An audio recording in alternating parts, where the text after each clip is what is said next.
नमस्कार मेरे प्यारे दर्शकों। एक ऐसा व्यक्ति जो तुम्हारी सब कुछ छीना चाहता है, तुम्हारा धन दौलत, तुम्हारी संपत्ति और तुम्हारा वह इज्जत जो तुमने कई वर्षों में कमाया था। इसलिए भक्तों, हो जाओ सावधान। यह संदेश सामान्य नहीं है, ये एक चेतावनी है जिसे अनदेखा करना भारी पड़ सकता है। मेरे प्रिय बच्चे, यदि तुम्हारे हृदय में महादेव के प्रति श्रद्धा है तो इस वाणी को अंत तक सुनो। यह कोई ऐसा संदेश नहीं है जिसे बात के लिए टाल दिया जाए। समय अब तुम्हारी परीक्षा ले रहा है। महादेव कहते हैं, मैं तुम्हें देख रहा हूं, मैं उन बातों को भी जानता हूं जो शब्दों में कभी प्रकट नहीं हुई। तुम्हारे जीवन में जो कुछ शांत दिखाई देता है, उसके पीछे एक हलचल छिपी है, एक ऐसा सत्य जिसे जानबूझकर ढक दिया गया है। जिस व्यक्ति पर तुमने सबसे अधिक विश्वास किया, उसी ने तुम्हारी पीठ पीछे एक चाल चली है। बाहर से अपनापन, भीतर से षड्यंत्र। तुम्हें यह भ्रम रहा कि परिवार तुम्हारी ढाल है, कि खून के रिश्ते कभी विश्वासघात नहीं करते, लेकिन हर मुस्कान सच्ची नहीं होती। कोई ऐसा है जो तुम्हारी प्रगति को देख मुस्कुराया, पर भीतर ही भीतर जलता रहा। तुम्हारी मेहनत, तुम्हारा अधिकार, तुम्हारी विरासत, उसे हथियाने की योजना बहुत पहले बना ली गई थी। महादेव कहते हुए कागज तैयार हो चुके हैं, हस्ताक्षर हो चुके हैं। निर्णय उन कमरों में लिए गए जहां तुम्हारी आवाज नहीं थी, लेकिन तुम्हारा नाम था। तुम्हारी अनुपस्थिति को तुम्हारे ही भरोसे के विरुद्ध इस्तेमाल किया गया। जिन्हें तुमने अपना समझा, उन्होंने तुम्हारी चीजों को अपना बताने का साहस कर लिया। क्या तुम्हें कभी ऐसा लगा कि कुछ ठीक नहीं है? जब तुम भविष्य की बात करते थे और सामने वाले अचानक चुप हो जाते थे, जब संपत्ति या पैसों का जिक्र आते ही नजरें चुराई जाती थी। वे संयोग नहीं थे, वे संकेत थे। आत्मा की वह हल्की सी चेतावनी जिसे तुमने प्रेम के कारण नजरअंदाज कर दिया। महादेव जानते हैं कि तुम स्वभाव से कोमल हो, तुम बिना कारण संदेह नहीं करते, लेकिन अब कारण स्पष्ट हो चुका है। जो होना नहीं चाहिए था वह हो चुका है। कागजों में हेरफेर हुआ है, तारीखें बदली गई हैं, गवाह चुने गए हैं। सब कुछ इतनी शांति से किया गया कि तुम्हें आभास तक ना हो। पर महादेव कहते, मुझसे कुछ भी छिपा नहीं है। मैं हर स्याही किलकीर देख रहा हूं, मैं हर झूठे हस्ताक्षर पहचानता हूं। जो लोग यह सोचकर निश्चिंत हैं कि सत्य दबा रहेगा, वे भूल कर रहे हैं। अन्याय चाहे जितना शांत क्यों ना हो, उस कांत शोर के साथ होता है। यह कोई आवेग में लिया गया निर्णय नहीं था, यह एक सुनियोजित चाल थी। इसीलिए इसका सामना भी बुद्धि से करना होगा, क्रोध से नहीं। तुम्हें कहा जाएगा कि यह केवल गलतफहमी है, तुम्हें बहलाने की कोशिश होगी, लेकिन महादेव तुम्हें स्पष्ट दृष्टि दे रहे हैं ताकि तुम भ्रम और सत्य में अंतर कर सको। अब समय है जागने का, अब समय है देखने का, पूछने का, समझने का। जो तुम्हारा है उसे पाने का अवसर सीमित है। यदि तुमने अभी भी इसे टाल दिया तो बाद में पछताने के सिवा कुछ नहीं बचेगा। महादेव कहते हैं, मैं तुम्हारे साथ हूं, लेकिन पहला कदम तुम्हें उठाना होगा। साहस के साथ, संयम के साथ और सत्य के मार्ग पर अडिग रहकर। यह संदेश तुम्हारे लिए है। इसे चेतावनी समझो, डर नहीं। क्योंकि जो सच जान लेता है वही स्वयं को बचा पाता है। इस वाणी को हल्के में मत लो, क्योंकि जब ईश्वर स्वयं सावधान कर रहे हो तो वह संयोग नहीं होता। वे तुमसे कहेंगे कि यह सब केवल अस्थाई था। वे ये भी समझाने की कोशिश करेंगे कि उन्होंने जो किया वह तुम्हारे हित में था, तुम्हारी सुरक्षा के लिए, चीजों को बेहतर ढंग से संभालने के लिए। लेकिन महादेव कहते हैं, सावधान रहो। यह शब्द सत्य नहीं है, यह शब्द सिर्फ तुम्हें उलझाने के लिए है, तुम्हें रोकने के लिए है, ताकि समय निकल जाए और अवसर का द्वार हमेशा के लिए बंद हो जाए। सच्चाई इससे कहीं अधिक सीधी और कठोर है। वे वही चाहते थे जो तुम्हारे पास है। उन्हें लगा कि वे इसके अधिकारी हैं, और जिस भरोसे को तुमने प्रेम और अपनत्व के साथ उन्हें सौंपा, था उसी भरोसे को उन्होंने ताले की चाबी बना लिया। तुम्हारी ही आस्था से उन्होंने तुम्हारे अधिकार खोल दिए। तुम ये सब अभी इसलिए सुन रहे हो क्योंकि वह एक घड़ी पास आ रही है जब इन कागजों का उपयोग किया जाएगा। ये दस्तावेज केवल छिपाकर नहीं रखे गए हैं बल्कि किसी बड़े कदम के लिए तैयार किए जा रहे हैं। महादेव मुझे एक दृश्य दिखा रहे हैं। एक बैठक, किसी और व्यक्ति से बातचीत संभव है, किसी कानूनी प्रक्रिया की तैयारी। वो पल बहुत निकट है जब कुछ ऐसा अंतिम रूप ले लेगा जिसके बाद तुम्हारे लिए सब कुछ वापस पाना बेहद कठिन हो जाएगा। इसीलिए ईश्वर अभी तुम्हें जगा रहे हैं। वे केवल योद्धा नहीं हैं, वे सत्य के संदेशवाहक भी हैं और आज उनकी भूमिका तुम्हें समय रहते सच्चाई सौंपने की है ताकि तुम देर होने से पहले जाग सको। महादेव कहते हैं, मैं तुम्हारा हृदय जानता हूं। मुझे पता है कि तुम पहले भी विश्वासघात झेल चुके हो। हर बार उसने तुम्हें भीतर से थोड़ा और थका दिया। इसीलिए तुम्हारा मन अब भी ये मानने को तैयार नहीं कि परिवार का कोई सदस्य ऐसा कर सकता है। लेकिन सुनो, प्रेम सत्य को मिटा नहीं देता और सत्य का सामना तब भी करना पड़ता है जब वो पीड़ा देता है। मैं यह तुम्हें तोड़ने के लिए नहीं कह रहा, मैं यह तुम्हें बचाने के लिए कह रहा हूं।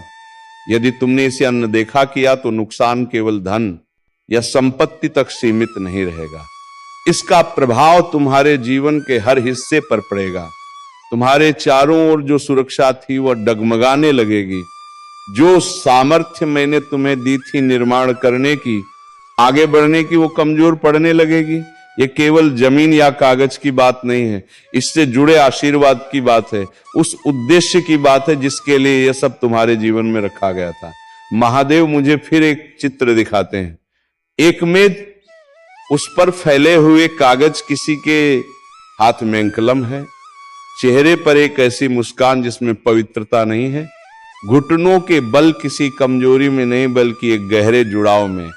उनकी दृष्टि सीधी तुम्हारी ओर है, स्वर शांत है, लेकिन इगवे कहते हैं, मैं तुम्हारे साथ खड़ा हूं, मैं तुम्हारे लिए लड़ूंगा, लेकिन तुम्हें स्वयं खड़ा होना होगा। महादेव कहते हैं, मेरे बच्चे, मैं अभी बोल रहा हूं क्योंकि अब समय को टाला नहीं जा सकता।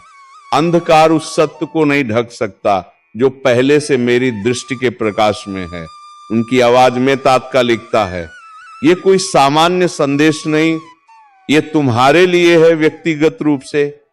ये संयोग नहीं है कि तुम ये सुन रहे हो, स्वर्ग ने स्वयं इस क्षण को चुना है, क्योंकि जिस पर तुमने भरोसा किया उसी ने चुपचाप तुम्हारी संपत्ति अपने नाम कर ली है। कागज तैयार हैं, स्याही सूख चुकी है, फिर भी सब कुछ समाप्त नहीं हुआ है, लेकिन समय तेजी से निकल रहा है।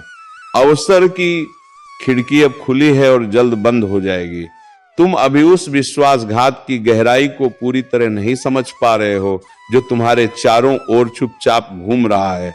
वो व्यक्ति किसी दुश्मन की तरह सामने नहीं आया, उसने तुम्हारे साथ बैठकर बात की, तुम्हारे साथ भोजन किया, तुम्हारी परेशानियां सुनी, तुम्हें भरोसा दिलाया कि वह तुम्हारे साथ है, और जब उसे लगा कि कोई नहीं देख रहा तब उसने वह चुनाव किया जिससे स्वर्ग तक व्यथित हो उठा। उसने वो ले लिया जो तुम्हें सौंपा गया था, जिस पर ईश्वर ने तुम्हारा नाम लिखा था। उसने उस पर अपना नाम दर्ज कर दिया, जैसे तुम्हारा अस्तित्व कभी था ही नहीं। महादेव कहते हैं कि इसे छोटा समझने की भूल मत करना। मनुष्य की दुनिया में संपत्ति केवल जमीन या दीवारें नहीं होती, वो स्थिरता का प्रतीक है, व्यवस्था का आधार है, उस स्थान की पहचान है जहां ईश्वर ने तुम्हें स्थापित किया है। इसे छीनना उस पहचान को मिटाने का प्रयास है। यह केवल कागजों की चोरी नहीं है, तुम्हारे भाग्य के विरुद्ध युद्ध है, और मैं इसे अनदेखा नहीं करूंगा। मैं अब भी देख रहा हूं, वे दस्तावेज एक ऐसे फोल्डर में रखे हैं जहां तुम्हारा ध्यान कभी नहीं गया। मैं वो स्थान देख रहा हूं जहां झूठे हस्ताक्षर किए गए, जहां लिखावट थोड़ी कांपी क्योंकि डर था, लेकिन डर इतना नहीं था कि वे रुक जाए। उन्हें लगा कि तुम बहुत भरोसा करते हो, बहुत व्यस्त हो और सच्चाई से बहुत दूर, पर तुम अकेले नहीं हो। स्वर्ग ने पहले ही अपनी व्यवस्था शुरू कर दी है। रक्षक भेजे जा चुके हैं, परिस्थितियां बदली जा रही हैं। कुछ बातचीत तुम्हारे कानों तक पहुंचेगी जो वहां तक नहीं आनी चाहिए थी। कुछ कागज जो छिपे रहने चाहिए थे अचानक तुम्हारी नजर में आएंगे। इस समय कुछ भी संयोग नहीं है। किसी बात की अचानक जांच करने की इच्छा, कोई अप्रत्याशित मुलाकात, कोई अजीब सी देरी, ये सब उस दिव्य क्रम का हिस्सा है जो छिपी हुई सच्चाई को तुम्हारे सामने लाने के लिए रचा गया है। महादेव फिर कहते हैं, मेरे बच्चे, मैं स्पष्ट हूं, यह तुम्हारे लिए है। इसे अनदेखा मत करो, देर मत करो, क्योंकि जिसने तुम्हारी संपत्ति ली है उसने आगे की तैयारी शुरू कर दी है। कानूनी रास्तों पर कदम बढ़ाए जा रहे हैं। स्वयं को वास्तविक मालिक की तरह प्रस्तुत किया जा रहा है। वे जल्दबाजी में हैं ताकि तुम्हें सच्चाई समझने से पहले सब कुछ तय कर लें। यदि तुम रुके तो तुम्हें सिर्फ विश्वासघात से नहीं बल्कि उस पूरे ढांचे से लड़ना होगा जो तुम्हें बाहर रखने के लिए बनाया गया है। मैं तुम्हें भयभीत नहीं कर रहा, मैं तुम्हें तैयार कर रहा हूं। इसी कारण यह संदेश अभी आया है। मैंने हाल के दिनों में तुम्हारे भीतर की बेचैनी देखी है।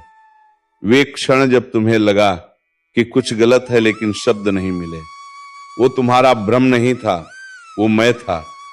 तुम्हारी आत्मा को चेतावनी दे रहा था, भीतर का संकेत बजा रहा था। जब बिना कारण तुम्हारे विचार किसी एक व्यक्ति के इर्द गिर्द घूम रहे थे, वह संयोग नहीं था, वह तुम्हारी समझ को जगाने की दस्तक थी। मुझे पता है यह स्वीकार करना दुख देता है। विश्वासघात ऐसा घाव है जो केवल दूसरों पर नहीं स्वयं पर भी प्रश्न खड़े कर देता है। तुम सोचते हो मैंने कैसे नहीं देखा, मैंने संकेतों को कैसे छोड़ दिया। लेकिन अब सुनो, यह तुम्हारी कमजोरी नहीं थी, यह तुम्हारा विश्वास था, और विश्वास अपराध नहीं होता। अब समय है उसे बुद्धि के साथ संतुलित करने का, क्योंकि सत्य तुम्हारे साथ है, और जब सत्य जाग उठता है तो कोई भी छल स्थायी नहीं रहता। यह तुम्हारी गलती नहीं है। धोखे को इस तरह रचा जाता है कि वह तब तक दिखाई ना दे जब तक स्वर्ग स्वयं उसे उजागर ना करे, और अब वही हो रहा है, पर्दा हटाया जा रहा है। जिन छायाओं में यह सब रचा गया वे अब टिक नहीं पाएंगी। कोई भी चाल हमेशा के लिए छिपी नहीं रह सकती। महादेव कहते हैं, मैं अब भी उस व्यक्ति के अंतर्मन को छू रहा हूं जो सच्चाई जानता है लेकिन भय के कारण चुप है। उसका मन अशांत है, नींद उससे दूर हो रही है। वह तब तक शांति नहीं पाएगा जब तक वो तुम्हें वो नहीं बता देता जो उसने देखा और समझा है। सत्य एक ही दिशा से नहीं आएगा, वो कई रास्तों से तुम्हारे सामने प्रकट होगा। एक बात दूसरी की पुष्टि करेगी, हर संदेह ठोस प्रमाण से जुड़ता चला जाएगा। महादेव कहते हैं, टकराव से मत डरो, तुम अकेले नहीं हो, स्वर्ग की शक्ति तुम्हारे पीछे खड़ी है। संसार की व्यवस्थाओं में तुम स्वयं को छोटा समझ सकते हो, लेकिन ईश्वर के दरबार में तुम दुर्बल नहीं हो। जब तुम अपनी बात रखोगे तो उसमें केवल तुम्हारी आवाज नहीं होगी, जब तुम खड़े होगे तो केवल तुम्हारा साहस नहीं होगा, और जब तुम्हें तुम्हारा अधिकार वापस मिलेगा तब विरोधियों को स्पष्ट हो जाएगा कि ईश्वर का हाथ आगे बढ़ चुका है। जिसने तुम्हें धोखा दिया है वो भीतर ही भीतर बेचैन है। उसे खुद समझ नहीं आ रहा कि ये घबराहट क्यों है। वो इसे थकान कहेगा, तनाव बताएगा, दिनचर्या का बोझ मानेगा। लेकिन सच्चाई यह है कि उसकी आत्मा उस सीमा का दबाव महसूस कर रही है जिसे उसने लांघा है। उसकी योजनाओं में कंपन शुरू हो चुका है, फिर भी अहंकार उसे अभी अंधा बनाए हुए है। लेकिन यह संकोच का समय नहीं है, यह स्पष्टता का समय है। स्वर्ग स्वयं उस चीज को लौटाने आगे बढ़ रहा है जो तुमसे छीनी गई थी, लेकिन तुम्हें भी इस बहाली में सहभागी बनना होगा। अब तुम चेहरों को अलग नजर से देखोगे, पुरानी बातें नए अर्थ लेने लगेंगी। वे क्षण जो पहले अजीब लगते थे अब स्पष्ट हो जाएंगे। ये चुभेगा, हाँ, लेकिन इसके साथ एक गहरी राहत भी आएगी, क्योंकि अंततः तुम्हें पता चलेगा कि तुम भ्रम में नहीं थे। महादेव कहते हैं जिसने लिया है उसे लौटाना ही होगा। जब तक वह छोड़ नहीं देता उसे चैन नहीं मिलेगा। परिस्थितियां पहले ही बदली जा रही हैं। स्वीकारोक्ति का दबाव बढ़ रहा है। यदि वे विरोध भी करेंगे तो बोझ असहनीय हो जाएगा। तुम स्वयं देखोगे, तुम अपने हाथों में वही कागज थामोगे जिनसे तुम्हें कमजोर करने की कोशिश की गई थी, और तब तुम जानोगे कि ईश्वर अपने दिए हुए की रक्षा करता है। महादेव और पास आते हैं और कहते हैं आधे रास्ते में मत रुकना। जब जान जाओ तो आगे बढ़ना, प्रमाण जुटाना, उन लोगों से बात करना जिन्हें मैं तुम्हारे मार्ग में लाऊंगा। खिड़की बंद होने से पहले कार्य करना, क्योंकि विरोधियों की रणनीति तुम्हारी देरी पर टिकी है और स्वर्ग की योजना तुम्हारी सजगता पर। मेरे बच्चे, अभी समय है। देखो, समझो, कागज केवल कागज नहीं होते, वे द्वार होते हैं और वे अब तुम्हारे हाथ में आने वाले हैं। मैं तुम्हारे साथ हूं, मैं पीछे नहीं हटूंगा। महादेव कहते हैं मैं अभी रुका नहीं हूं, क्योंकि इस क्षण का भार यही मांग करता है कि कुछ भी अनकहा ना रह जाए। जिन शांत कमरों में मुस्कानी थी, जिन पारिवारिक बैठकों में अपनापन दिखता था, वहीं गहरे षड्यंत्र बुने गए, और यदि पर्दा भी ना उठता तो बहुत देर हो जाती। ईश्वर अभी भी उपस्थित है, उसकी दृष्टि स्थिर है, उसका स्वर अटल है, और जब वह दोहराता है मैं तुम्हें आदेश देता हूं, तो उसका अर्थ केवल चेतावनी नहीं बल्कि सुरक्षा भी है। इस संदेश को सुनते समय अपना हृदय पूरी तरह खोल दो। यह कोई विकल्प नहीं है, यह तुम्हारे लिए है। हर शब्द को अपने भीतर उतरने दो। सत्य को उन दीवारों को तोड़ने दो जो तुमने स्वयं संदेह और डर से खड़ी कर ली है, क्योंकि जिसने तुम्हें धोखा दिया है वह तुम्हारी चुप्पी और टालने की आदत पर ही निर्भर है। क्या तुम पहले से यह महसूस नहीं कर रहे? उस व्यक्ति का नाम आते ही वातावरण में एक अजीब सा बोझ, उसके बारे में सोचते ही सांसों की लय बदल जाना, मन में उठती वो हल्की सी बेचैनी जिसे तुम हर बार अनदेखा करने की कोशिश करते हो। यह भावनाएं यूं ही नहीं है, ये मेरी आत्मा की फुसफुसाहट है जो तुम्हें जगा रही है। यह संकेत है कि सब कुछ वैसा नहीं था जैसा दिखाया गया। मेरे बच्चे, ये किसी भूल का परिणाम नहीं है, ये जानबूझकर किया गया कार्य है। तुम्हारे अधिकार को छीनने में समय, योजना और उन प्रणालियों का दुरुपयोग हुआ जो तुम्हारी सुरक्षा के लिए बनी थी। वे पहले ही दफ्तरों में गए, उन जगहों पर दर्ज करवाया जहां तुम कभी पहुंचे ही नहीं। तुम्हारी जानकारी के बिना तारीखें तय की गई, सीमाएं खींची गई। लेकिन सुनो, अब भी स्वर्ग का हाथ उन्हीं रास्तों से गुजर रहा है। उन्हीं व्यवस्थाओं को उलटने के लिए महादेव कहते हैं उनका साहस इस विश्वास पर टिका है कि तुम शांत रहोगे। उन्हें लगता है कि तुम टकराव से बचोगे, कि तुम उनके बहानों को स्वीकार कर लोगे। वे नहीं जानते कि इस बार ऐसा नहीं होगा। इस बार तुम चिंता के आवरण में छिपे झूठ को स्वीकार नहीं करोगे। इस बार स्वर्ग द्वारा प्रकट सत्य को किसी झूठी कहानी से ढकने नहीं दोगे। मैं उस संपत्ति को देख रहा हूं, स्पष्ट रूप से उसमें तुम्हारा इतिहास है, तुम्हारी प्रार्थनाएं हैं, तुम्हारा श्रम, तुम्हारे त्याग। वो स्थान तुम्हारे नाम से जुड़ा होना था, आज के लिए नहीं, आने वाली पीढ़ियों के लिए। लेकिन उन्होंने वहां अपना नाम लिख दिया जहां तुम्हारा होना चाहिए था। उन्होंने सोचा कि यदि वे तेजी से आगे बढ़ जाए तो धरती के रिकॉर्ड स्वर्ग के आदेश से ऊपर हो जाएंगे, पर मेरा आदेश अंतिम है। कोई मोहर, कोई हस्ताक्षर उसे बदल नहीं सकता। मैंने घटनाओं की एक श्रृंखला पहले ही शुरू कर दी है।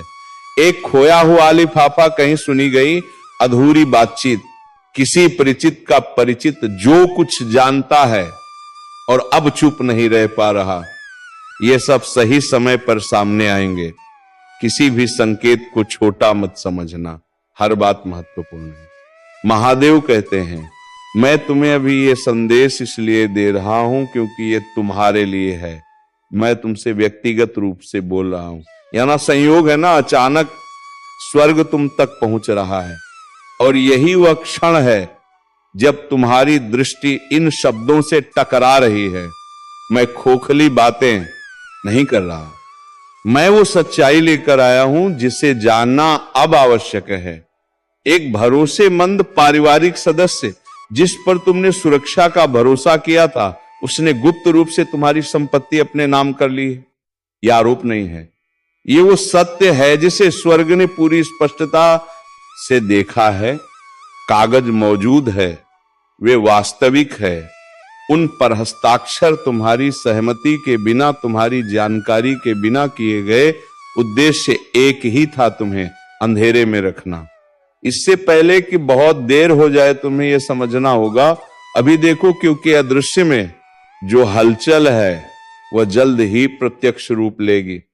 ईश्वर तुम्हारे साथ है, निश्चिंत रहो। जब तुम उसकी शरण में न रहोगे तो अन्याय तुम्हें स्थायी हानि नहीं पहुंचा सकता। आगे बढ़ो, इस संदेश को पूरा ग्रहण करो। इसमें केवल चेतावनी नहीं, एक द्वार भी है, ऐसा द्वार जो तुम्हारे जीवन में स्पष्टता, सुरक्षा और प्रचुरता को वापस लाने वाला है। इसे अनदेखा मत करना। और उसे द्वारा का दरवाजा तुम्हें देवों के देव भगवान महादेव की ध्यान करने व सोमवार के दिन उसे जल और बेलपत्र चढ़ाने से खुलेगा। तो चलिए मेरे प्यारे भक्तों, आज की इस वीडियो को यहीं पर समाप्त करते हैं और हम मिलेंगे किसी अगले वीडियो में नई ज्योतिषी किरण के साथ। तब तक के लिए जाते जाते कमेंट बॉक्स में हर हर महादेव, जय बाबा भोलेनाथ अवश्य लिखें। धन्यवाद। जय श्री राधे कृष्णा।